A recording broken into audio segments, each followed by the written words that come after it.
आचार्य महोदय, आदरणीय शिक्षकगण, स्टाफ, प्यारे छात्र छात्राएं, हम सभी को 15 अगस्त की ढेर सारी शुभकामनाएं। 15 अगस्त शहीदों की सौगात है जिसको हमको मनाना पड़ता है, उन शहीदों को याद करना पड़ता है, स्मरण करना पड़ता है। खुदीराम बोस जो 18 वर्ष की आयु में फांसी की सजा उनको अंग्रेजों ने सुनाई। हमने कभी सोचा कि खुदीराम बोस को फांसी क्यों मिला? क्या था खुदीराम बोस ने ऐसा काम कर दिया 18 वर्ष की आयु में? कलकत्ता के जो जज थे, किंग फोर्ड जज नाम के थे, दुराचार थे, अत्याचार थे, छोटे छोटे बालकों को जो प्रताड़ित किया करते थे, कोड़े मरवाया। तत्कालीन समय में जो क्रांतिवीर संगठन था, खुदीराम बोस और उनके सहयोगी प्रफुल्ल, उनको ये दायित्व सौंपा गया कि तुम जाओ और उस जज को मारो उस जज को, क्योंकि हमारे ही परिवार के लोगों को वो प्रताड़ित कर रहा है, अनावश्यक सजा देना। अब जब उनको अदालत के जज साहब को पता चला और ब्रिटिश सरकार को, तो उसने क्या किया, ट्रांसफर कर दिया, वो मुजफ्फरपुर में चले।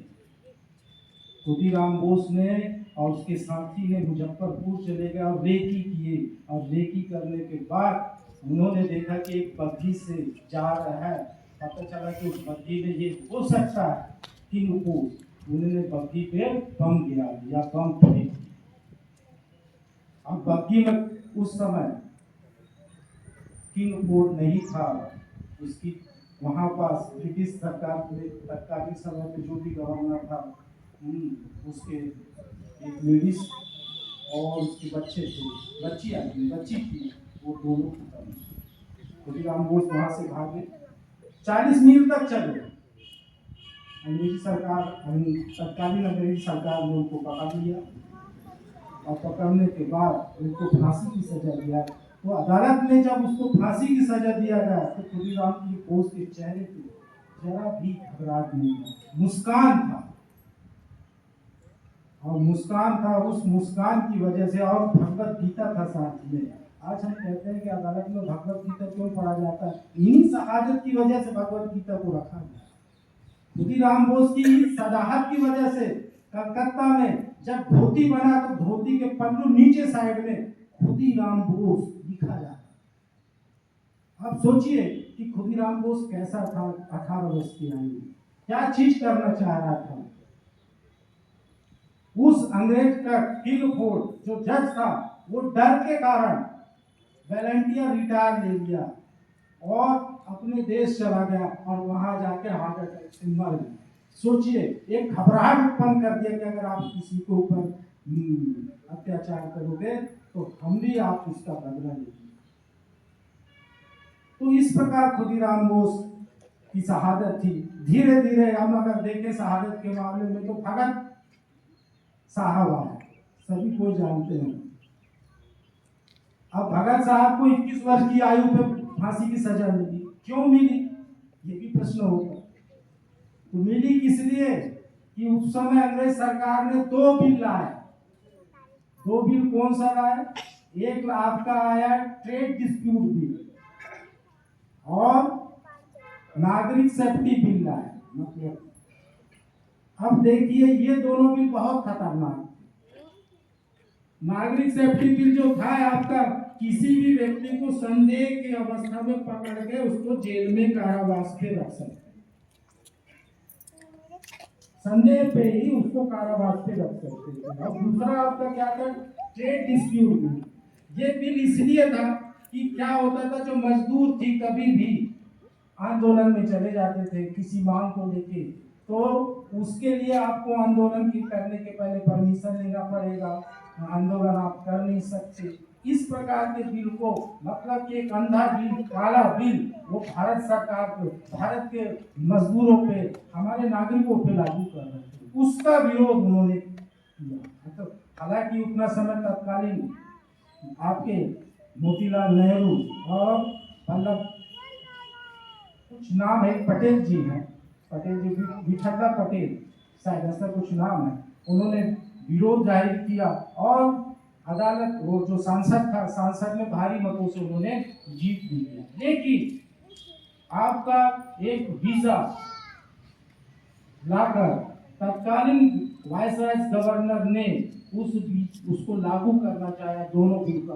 तो उस दोनों बिल को विरोध करने के लिए भगत सिंह और उसके साथी ने, जो आपका दिल्ली का सेंट्रल असेंबली है, उस सेंट्रल असेंबली में जाके, जहां पब्लिक नहीं थी, पब्लिक के दूसरे कोने पे जहां पब्लिक नहीं रहती, वहां पास जाके बम फेंका और बम फेंक कर ये बताया कि ये बिल भारत में लागू नहीं होगा, तुम बहरे हो, तुमको सुनना पड़ेगा। चलिए वहां पास सारा विरोध चला, भगत सिंह को फांसी की सजा हो गई।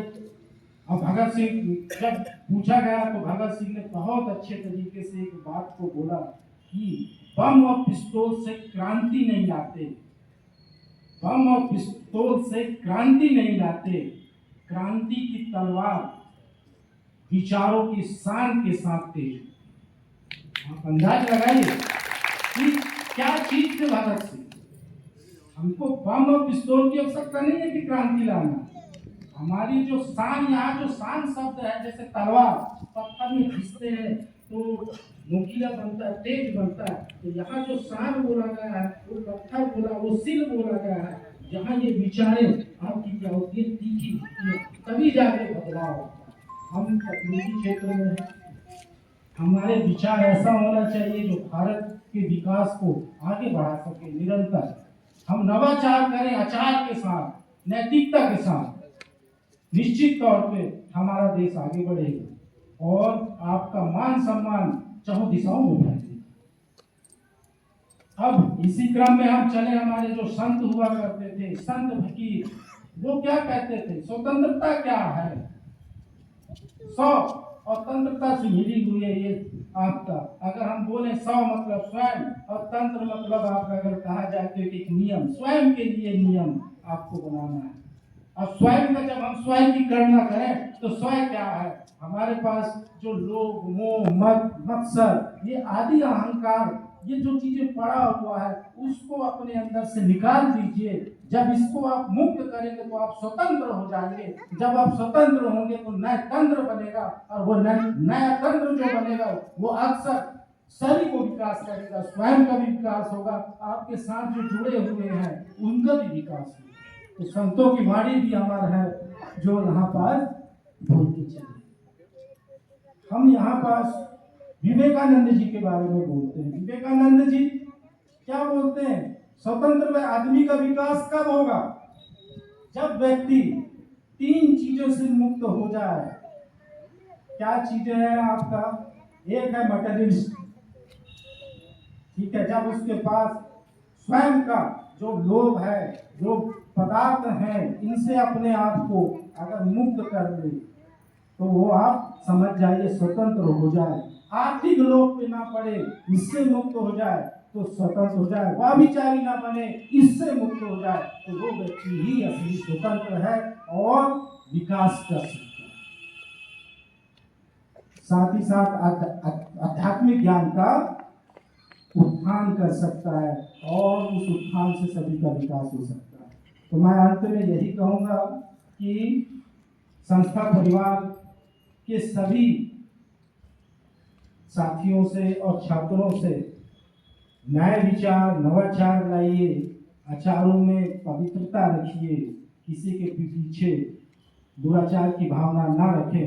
निश्चित तौर पे आप आपका जीवन भी सफल होता चला जाएगा। इन्हीं बात के साथ मैं पुनः